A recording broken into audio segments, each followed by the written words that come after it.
Assalamualaikum warahmatullahi wabarakatuh. Saya Asy Barkhia bin Ahmad Anas Mangka daripada Sekolah SK Sungai Ara. Hari ini saya akan membacakan cerita yang bertajuk Irama yang Menyatukan Kita. Dari jauh, Pakcik Ari Johan melihat sekumpulan kanak-kanak menyanyi dengan gembiranya. Dinesh menggunakan baldi sebagai gendang.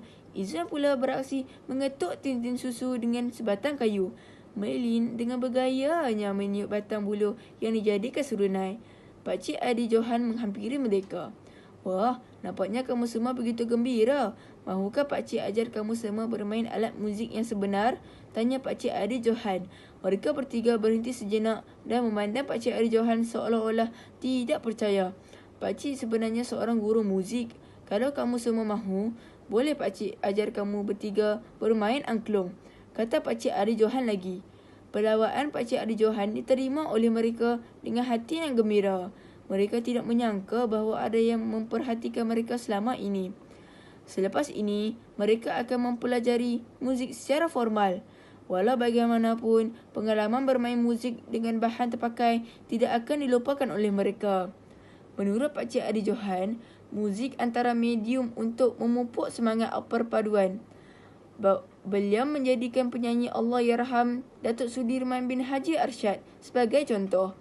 Allahyarham membawa mesej perpaduan dalam persembahannya. Beliau mahu mereka mencontohi sikap yang ditunjukkan oleh penyanyi tersebut.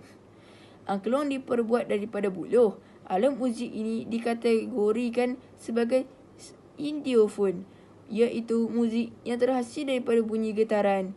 Dengan angklung, kita boleh mempersembahkan pelbagai jenis lagu dengan harmoninya.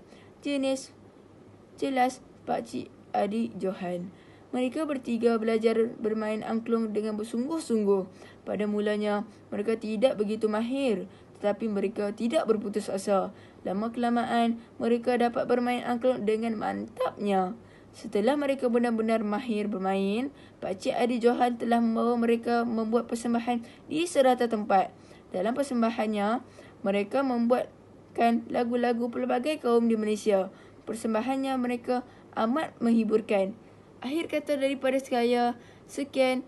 Wabillahi taufiq wal hidayah. Wassalamualaikum warahmatullahi wabarakatuh.